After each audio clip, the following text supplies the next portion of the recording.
आज या ऐतिहासिक भूमीमधून ह्या मंडल विजय दिनानिमित्त सर्वप्रथम उपस्थित सर्वांना खूप खूप शुभेच्छा देते।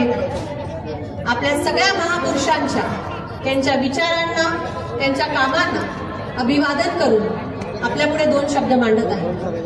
श्रद्धेय बाळासाहेब आंबेडकरांच्या माध्यमातून जी ही आरक्षण बचाव यात्रा गेली 15 दिवस महाराष्ट्राच्या कानाकोपऱ्यामधून फिरून आली, आम्ही साक्षीदार आहोत।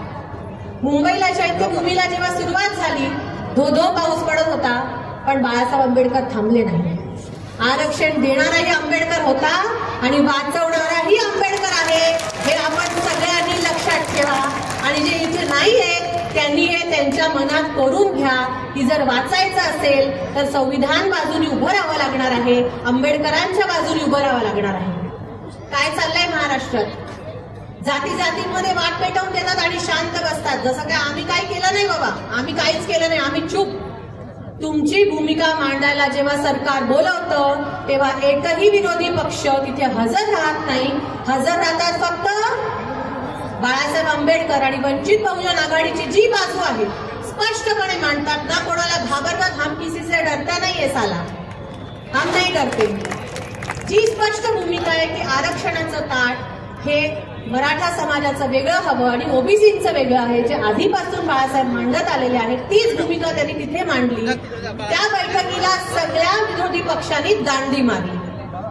मग आम्ही आमच्या सभांमध्ये निमंत्रण दिलं, दोनदा बाळासाहेबांनी निमंत्रण दिलं, कोल्हापूरच्या सभेला निमंत्रण दिलं, आज या सभेला निमंत्रण दिलं की विजय दिवस आहे, मंडल विजय दिवस आहे, ओबीसीच्या नावाने तुम्ही राजकारण करता, किमान ह्या मंचावर येऊन तुमची भूमिका स्पष्ट करा। पण दिसतोय का एक पण इथे नाही। मीडियामधून ऐकले साहेब, तुम्ही ऐकलं असेल, कदाचित हसूही आलं असेल। आमच्या राज्याचे माजी मुख्यमंत्री सांगतात की ओबीसींना आरक्षण दिलं पाहिजे, तर कुठून दिलं पाहिजे? तुम्ही मोदींकडे जा आणि मोदींना सांगा की आरक्षणाचा टक्का वाढवून द्या। हे उत्तर आहे का या प्रश्नाचं? तुमची भूमिका काय मांडा आम्ही सांगतोय, मोदींकडे जा असे सल्ले आम्हाला देऊ नका। तुम्ही मोदींकडे जाऊन परत आलेले आहे, हे आम्ही बघितलेलं आहे, हे सगळ्यांनी त्यांना सांगा। आणि त्यांचेच बांधव त्यांनी तर जावं शोध लावला, आरक्षणाचीच गरज नाही महाराष्ट्राला, आरक्षणाची गरजच नाही महाराष्ट्राला, असे विद्वान आजकाल आपल्या महाराष्ट्रामध्ये फिरत आहेत। मला वाटतं या सगळ्यांना एकच उत्तर आहे, ते म्हणजे बाळासाहेब आंबेडकरांच्या नेतृत्वाखाली जी ही एक वादळ आपण ओबीसीच्या माध्यमातून निर्माण करत आहोत। खरं तर आपण धन्यवाद दिले पाहिजेत साहेबांचे। जी अस्मिता कुठेतरी शांत झालेली होती, विजलेली होती, ती ओबीसी बांधवांची अस्मिता, त्यांच्या हक्कांसाठीची लढाई रस्त्यावर उतरून बाळासाहेब आपल्या सगळ्यांच्या माध्यमातून लढत आहेत आणि त्यांना साथ देण्याचं काम आपण करायला पाहिजे। इथे विचारपीठात बसले असताना आदरणीय सुजाता मला सांगत होते की साहेबांचं स्टेटमेंट आहे 2019 मध्ये, आणि मी ऐकून थक्क झाले की साहेब म्हटलेले आहेत। ते असं म्हणतात, साधं उदाहरण आहे, एखाद्या लग्नाला जेव्हा आपण जातो आणि छान पक्वान असेल तर वाढपी जर ओळखीचा असेल तर आपण त्या वाढप्याच्या जवळ बसतो, आहे की नाही? माझ्या गावचा आहे, मला ओळखतो, 2 घास जास्त वाढेल। जर तुमचं ताट भरलेलं हवं असेल तर वाढपी तुमचा हवा, एवढं साधं लॉजिक आहे। जर तुमचं आरक्षणाचं ताट तुम्हाला भरलेलं पाहिजे तर तुमच्याच नेतृत्वाखाली तुमच्याच आमदारांना, तुमच्याच खासदारांना तिथे संसदेत, तिथे विधान भवनात पाठवलं पाहिजे, तर तुमचं आरक्षणाचं ताट हे अबाधित राहील। हीच भूमिका घेऊन यापुढेही आपण महाराष्ट्रात काम करणार आहोत। गरीब मराठ्यांना आरक्षण मिळालंच पाहिजे, ह्या भूमिकेपासून आपण कुठेही फारकत घेत नाही। माझी विनंती राहील, आज महाराष्ट्रातल्या कानाकोपऱ्यातून तुम्ही सगळे आलेले आहात, सगळे कार्यकर्ते आहात, आपापल्या समाजामध्ये, आपापल्या विभागांमध्ये हे निष्ठून सांगा, आम्ही कुठल्याही समाजाच्या विरोधात नाही, पण प्रत्येक समाजाचं ताट वेगळा, हक्क वेगळा, या हिशोबाने पुढे जाऊया एवढंच सांगेन। वामनदादा कर्डकांचे गीत आहे, आपल्या सगळ्यांचं आवडतं गाणं आहे, वादळी वाऱ्यामध्ये, तोफेच्या माऱ्यामध्ये पाहिला भीम आम्ही रणी लढणाऱ्यांमध्ये। इथे रणामध्ये लढणाऱ्या प्रत्येक माता भगिनीमध्ये, प्रत्येक युवकामध्ये, प्रत्येक बावड्यामध्ये मला माझा भीम दिसतो आणि तो भीम जिवंत ठेवण्याचं काम आपल्या सगळ्यांचं आहे। एवढाच एक आशावाद ते व्यक्त करते आणि थांबते। जय भीम, जय शिवराय, जय संविधान, जय ओबीसी। सर्व महामानवांना विनम्र अभिवादन। सर्व वंचितांचे, बहुजनांचे हृदयस्थान आदरणीय बाळासाहेब आंबेडकरजी, मंचावर उपस्थित वंचित बहुजन आघाडीचे प्रदेश अध्यक्ष आदरणीय रेखाताई ठाकूरजी, आमचे प्रेरणास्त्रोत आदरणीय अजयते आंबेडकरजी, समस्त विचार मंचावर उपस्थित पक्षाचे सर्व पदाधिकारी, सर्व ओबीसी कार्यकर्ते पदाधिकारी आणि उपस्थित सर्व बंधूंनो, मातांनो आणि माझ्या सर्व पत्रकार मित्रांनो, आज आपण ओबीसी SC ST आरक्षण बचाव महायात्रेची समारोप महासभा इथं करत आहोत। या महासभेच्या प्रसंगी आपण सगळेजण आदरणीय बाळासाहेब आंबेडकर यांना ऐकण्यासाठी उत्सुक आहात। त्यामुळे अधिक वेळ न घेता मी संक्षिप्तमध्ये एक दोन मुद्दे इथे मांडणार आहेत की आज सगळ्यात जास्त कोणत्या आरक्षणाला धोक्याचा सावट आहे असं विचारलं तर नक्की तो ओबीसी आरक्षणावर सावट आहे। या मुद्द्यामध्ये दुमत नाही। जेव्हापासून गरजवंत मराठ्याच्या आरक्षणाचा मुद्दा घेऊन मनोज जरांगे पाटील हे आंदोलनाला बसले आणि मराठा आरक्षणाची भूमिका त्यांनी मांडली, तेव्हा ही भूमिका थोडीशी भरकटत गेली आणि ओबीसीतूनच आम्हाला आरक्षण पाहिजे ही मागणी करत असताना जुन्या नोंदीच्या आधारे कुणबी प्रमाणपत्र बनवा आणि शासन गुडघ्यावर टेकलं आणि ज्या नोंदी खरे आहेत की खोटे आहे कोणती पडताळणी न करता सरसकट कुणबी प्रमाणपत्र वाटू लागली आणि सगळ्या मराठा समाजाला नोंदीची दखल न घेता पडताळणी न करता ओबीसीचं सर्टिफिकेट मिळू लागलं, तेव्हा ओबीसी समाजामध्ये प्रचंड अस्वस्थता होऊ लागली आणि हे प्रमाणपत्र मिळत असताना मग जर तो प्रमाणपत्र आणि नोंदी कोणाची नसेल आणि तो आमचा सगा आहे, तो आमचा सोयरा आहे असं जर एखाद्याला लिहून दिलं तर त्याला सुद्धा प्रमाणपत्र भेटलं पाहिजे। म्हणजे ही व्याप्ती कितीतरी पटीनं वाढणार। ही प्रचंड अस्वस्थता जेव्हा ओबीसी मध्ये आली तेव्हा कोणताही नेता आणि कोणताही पक्ष स्पष्टपणे या दंडेलशाहीच्या विरोधामध्ये बोलत नव्हता। कारण असं म्हणतात की सरकार सगळ्यात ताकदवान असते, पण हे ताकदवान सरकार सुद्धा त्या आंदोलनाच्या पुढे गुडघ्यावर टेकली होती।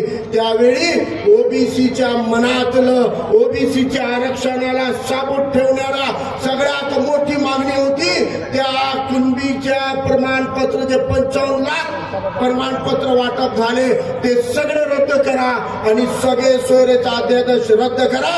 हे बोलण्याची ताकद जर कोणी दाखवली तर फक्त आदरणीय बाळासाहेब आंबेडकरांनी दाखवली। ओबीसीचं आरक्षण साबूत आहे का? तर मला वाटते की ओबीसीचं आरक्षण साबूत राहणार नाही असे चिन्ह आहे। कारण जेव्हा ओबीसीचं राजकीय आरक्षण सुप्रीम कोर्टाच्या माध्यमातून काढून घेण्यात आला, एम्पेरिकल डाटा शिवाय ओबीसीना ग्रामपंचायत, पंचायत समिती, जिल्हा परिषद, नगरपालिका, महानगरपालिकामध्ये ओबीसी म्हणून राजकीय आरक्षण देता येणार नाही आणि सरकारने एम्पेरिकल डेटा द्यावा। कोणत्या सरकारनं डेटा दिला नाही आणि ओबीसीच्या राजकीय आरक्षण संपुष्टात आलेलं आहे। आजच्या तारखेमध्ये ओबीसीना राजकीय आरक्षण राहिलेलं नाही आहे। अरे एखाद्या लहान लेकराच्या हातामधला चॉकलेट हिसकावून बघा, तो रडायला लागतो, आपल्या हातातला चॉकलेट परत घेतो, दिला नाही तर एक दगड उचलतो आणि ठणकन ठणकन माथ्यामध्ये मारतो। हे लहान लेकरूलाही कळत असेल की आपला चॉकलेट आपला आहे, कोणाला मी इतक्या सोप्या पद्धतीनं हिरावून घेणार नाही आणि तो दगड मारून प्रतिकार करतो। तर ओबीसीनो तुमचं राजकीय आरक्षण या सरकारने कोर्टाच्या माध्यमातून काढून टाकला। तुम्ही या सरकारचं काय वाकडं केला? आज तुमची भूमिका घ्यायला कोणी तयार नाही। भाजप पासून, एकनाथ शिंदेच्या शिवसेना पासून, अजित पवारांच्या राष्ट्रवादी पासून, राहुल गांधी खरगेच्या काँग्रेस पर्यंत, उद्धव ठाकरेच्या शिवसेनेपर्यंत आणि शरद पवारच्या राष्ट्रवादी काँग्रेस पर्यंत माझा एक प्रश्न आहे, या पक्षामध्ये ओबीसी समाजातले जेवढे नेते आहेत वेगवेगळ्या पदाला चिटकून बसलेले आहेत, तुम्ही तुमच्या पक्षाच्या नेत्याला ओबीसी आरक्षणाबद्दल भूमिका स्पष्ट करायला का सांगत नाही? ज्या पद्धतीनं बाळासाहेब म्हणतात सगळे सोयरे रद्द करा आणि सापडलेल्या नोंदी आधारे सगळे प्रमाणपत्र रद्द करा, हेच दोन घोषणा शरद पवार करायला तयार आहेत का? फडणवीस करायला तयार आहे का? उद्धव ठाकरे करायला तयार आहे का? एकनाथ शिंदे करायला तयार आहे का? जी भूमिका बाळासाहेब घेत आहेत ती भूमिका जर तुमच्या पक्षाचा नेता घेत नसेल तर वेगवेगळ्या पक्षातील ओबीसीनो ही लाचारी कशासाठी आहे? तुमच्या पक्षाकडून नेत्याकडून आपल्या ओबीसी समूहाचं आरक्षण वाचवून घेऊ शकत नसाल तर याद राखा, भविष्यामध्ये तुम्हाला ओबीसीचे गद्दार म्हणून येणारी पिढी हे करेल, हे तुमच्या प्रतिमेसाठी चांगलं राहणार नाही. वेगवेगळ्या पक्षातील ओबीसींनी आपापल्या पक्षाचे नेते भूमिका घेणार नसतील तर त्या पक्षात राहायचं की न राहायचं, की गुलामी करत ओबीसीचं आरक्षण जाऊ द्यायचं याचा विचार केला पाहिजे. आज ओबीसी समूहामध्ये काम करत असताना ओबीसी समाज भाजपसोबत फुटलेला आहे, भाजप सोबत गेलेला आहे. कारण ओबीसी समाजाच्या डोक्यामध्ये मुसलमानांची अवाजवी भीती टाकलेली आहे. ही भीती कोण टाकलेली आहे? ही फक्त RSS आणि भाजपनं नाही तर हे महाविकास आघाडीचे नेते सुद्धा घालत आहे. आज अमित शहा आणि फडणवीस मध्ये उद्धव ठाकरेच्या मध्ये हिंदुत्ववादाची स्पर्धा लागलेली आहे.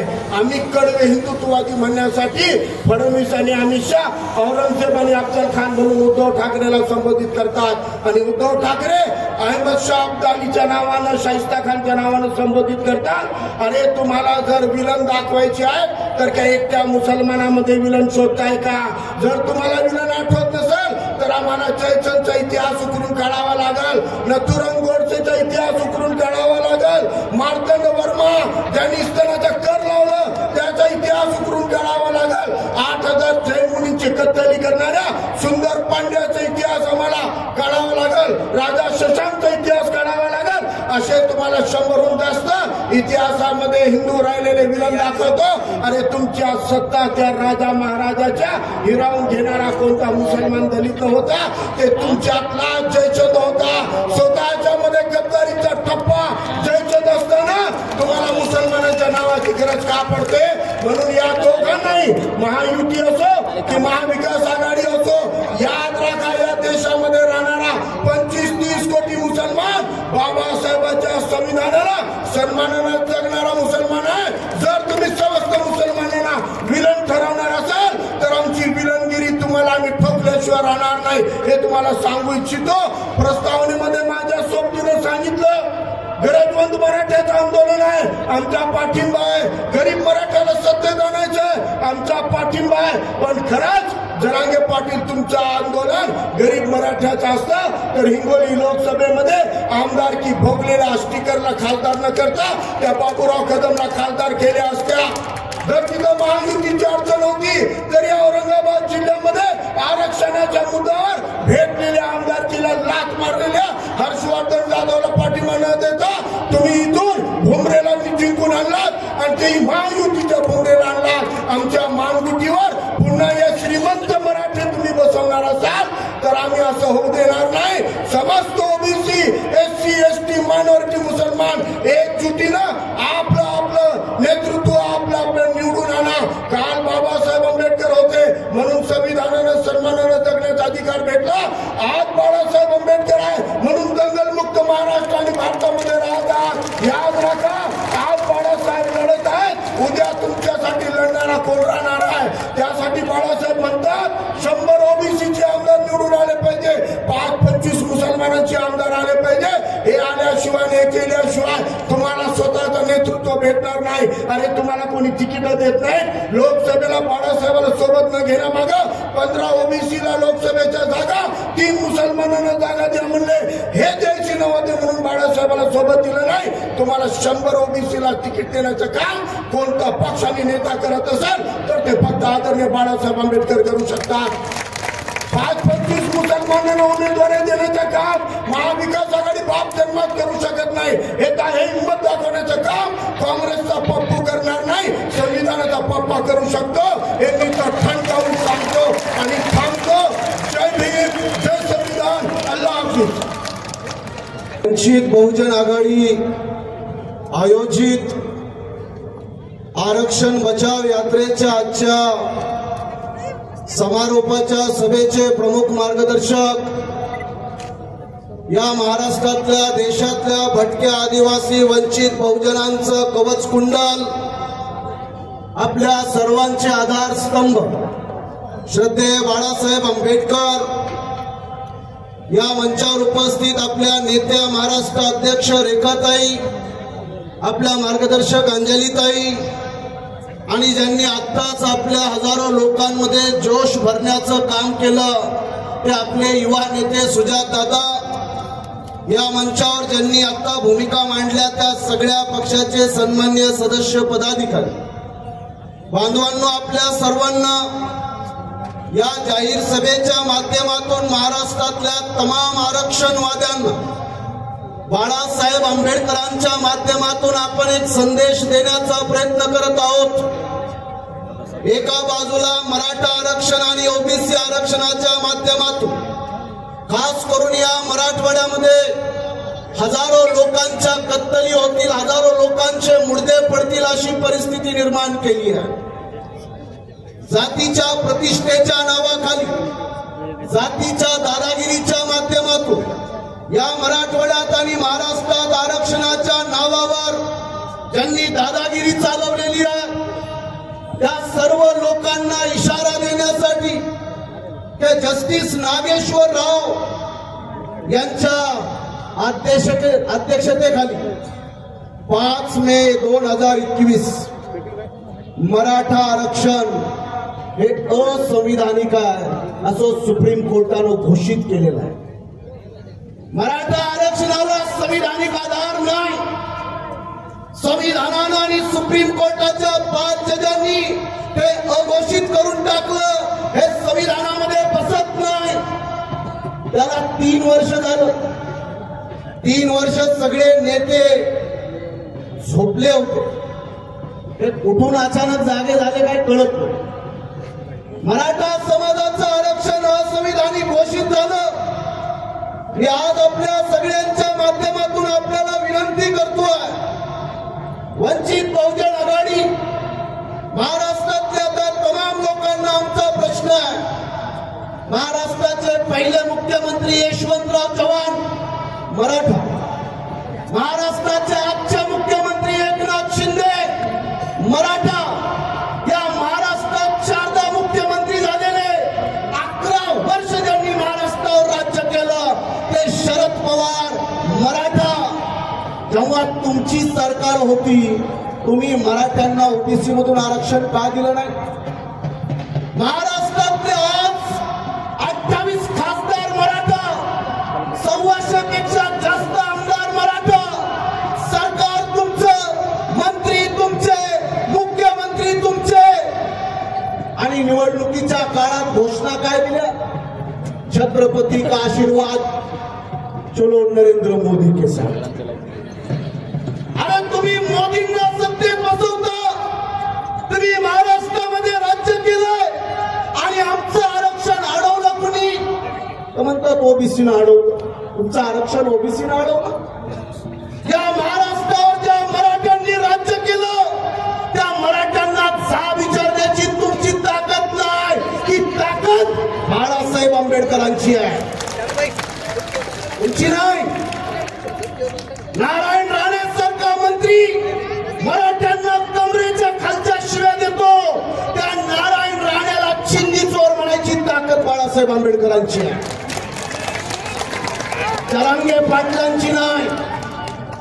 जरांगे पाटलांना मला सांगायचंय, अण्णासाहेब पाटलांनी मराठा आरक्षणाचा 1982 ला मोर्चा काढला, आरक्षण भेटलं नाही. अण्णासाहेब पाटलांनी स्वतःच्या डोक्यात गोळ्या घालून आत्महत्या केली. माझ्या समाजाला काय तोड दाखवू? असंही मराठा आरक्षणाचं आंदोलन चालवणारे आणि अण्णासाहेब पाटील सुद्धा पाहिलेले आहेत. आणि 27 जानेवारीला पेढे वाटणारे जरांगे पाटील पाहिले का? मुख्यमंत्री आले होते ज्यूस घेऊन. जरांगे पाटील म्हणलं भेटलं, दिलं. 27 तारखेला पेढे, 10 दिवसानं गोळे. तेच म्हणायला लागलं, नाही नाही नाही दिलं, नाही दिलं नाही. आम्हाला काही कळायलाच तयार नाही. सुप्रीम कोर्ट निकाल देते शिवसेनेचा, शिंदे गट पण पेढे वाटतो, ठाकरे गट पण पेढे वाटतो. चाललंय काय? बांधवांना मला आपल्या सगळ्यांना विनंती करायची आहे, जलीलों की महफिलों में शराफत ना मिलेगी और गैरों से अपनी सी मोहब्बत ना मिलेगी। वक्त है सियासी हवाओं का, कर लो कब्जा, क्योंकि भीख मांगने से कभी हुकूमत ना मिलेगी। हे भिकाऱ्यांच्या टोळ्यांनो, मी बाळासाहेब आंबेडकरांचा आभार मानतो। साहेब, या गुलाम लोकांना तुम्ही स्वाभिमान शिकवतात, म्हणून आमचा जीव गेला तरी हरकत नाही, आम्ही तुमच्या पाठीमागे आहोत। हे भिकारी, एक जागा द्या, दोन जागा द्या, एक जागा भेटली पाहिजे, घ्या ना। वंचित बहुजन आघाडीच्या वतीनं मी आपल्याला विनंती करतोय की आठवा बाबासाहेब आंबेडकरांचा सिद्धांत। बाबासाहेब म्हणाले की राजकारणामध्ये मन आणि मेंदू मुक्त असला पाहिजे, तरच राजकारणात यश भेटतं। आमचे अनेक लोक म्हणतात नाही, जिंकतच नाही, कसं जिंकणार? अरे या देशानं इंदिरा गांधीला सुद्धा पाडलेला आहे, या देशाने टाकू फुलन देवीला जिंकवलेला आहे आणि IPS किरण बेदीला पाडलेला आहे। पाडलंय की नाही? राजकारणात जिंकू शकत नाही आम्ही, अशी मानसिकता ठेवणाऱ्या तमाम खचलेल्या, निराश, हरलेल्या करोडो लोकांमध्ये आज आशा निर्माण करणारे नेते बाळासाहेब आंबेडकर आहेत। सोपं नाहीये। मी आपल्या आरक्षण बचाव यात्रेच्या निमित्ताने शेवटचा मुद्दा मांडून थांबतो। मला तुम्हाला साधा प्रश्न विचारायचा की जे खासगीकरण, त्या खासगीकरणामुळे आपलं आरक्षण संपलं, 1,80,00,000 नोकऱ्या संपल्यात, सरकारी नोकऱ्या, एक दोन नाही। या खासगीकरणाचा निर्माता कोण? राहुल गांधी आणि काँग्रेसच्या चमच्यांना विचारा, कोणी संपवलं आमचं आरक्षण? ही आरक्षण बचाव यात्रा या देशातल्या SC, ST, OBC, NT, DNT, SNT, NT 1, 2, 3 तुम्हा सगळ्यांना, करोडो लोकांना नोकऱ्या देण्यासाठी बाळासाहेब आंबेडकर मैदानामध्ये आहेत। खासगीकरण करणारे PV नरसिंह राव, खासगीकरण करणारे मनमोहन सिंग, खासगीकरण करणारी काँग्रेस, त्याच काँग्रेसचं धोरण चालवण्याचं काम आज भारतीय जनता पार्टी करते आहे। मी अधिकच बोलणार नाही, पण आपल्या सगळ्यांना विनंती करेल, एक भाजपा निकम्मी है तो काँग्रेस उसकी मम्मी है। या दोघांमध्ये कृपा करून फरक करू नका। बऱ्याच गोष्टी आहेत, काल सुप्रीम कोर्टाने निकाल दिला, पण मला या गोष्टी सांगत असताना अभिमान वाटतो की त्याचा तत्काळ बाळासाहेब आंबेडकरांनी विरोध केला आणि विरोध करताना बाळासाहेबांनी सांगितलं की सेपरेशन ऑफ पॉवर नावाचं संविधानात एक तरतूद आहे बाबा। सेपरेशन ऑफ पॉवर, ज्युडिशरीला तो अधिकार नाही, संसदेला त्याचा स्वतंत्र अधिकार आहे। त्यामुळे आपल्या आरक्षणाचं राजकारण करणाऱ्या लोकांनो, आता आपल्याला खाजगी क्षेत्रात आरक्षण पाहिजे, ही वंचित बहुजन आघाडीने आपले ठराव घेतले आहेत। खाजगी क्षेत्रात आरक्षण मिळालं तर आपल्या लाखो करोडो लोकांना सन्मानजनक नोकऱ्या मिळतील। बऱ्याच गोष्टी जरी बोलण्यासारख्या असल्या तरी इथल्या जमलेल्या तमाम लोकांना शेवटची विनंती करतो आणि थांबतो।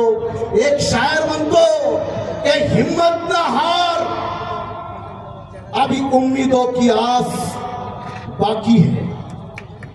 हिम्मत न हार, अभी उम्मीदों की आस बाकी है। और कुछ लोगों में ईमान का एहसास अभी बाकी है। और कैसे ना पूरा होगा सपना भीम का, सच्चे भीम सैनिकों की सांस अभी बाकी है। आपण तमाम लोक कोणी हात वर करून, जे आजूबाजूला भटकत आहेत, आमचे काही भटके मुक्त, त्यांना विनंती आहे जरा बसून घ्या।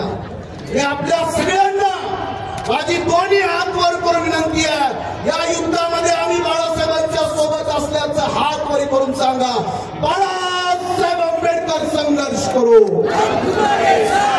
बाळासाहेब आंबेडकर संघर्ष करो।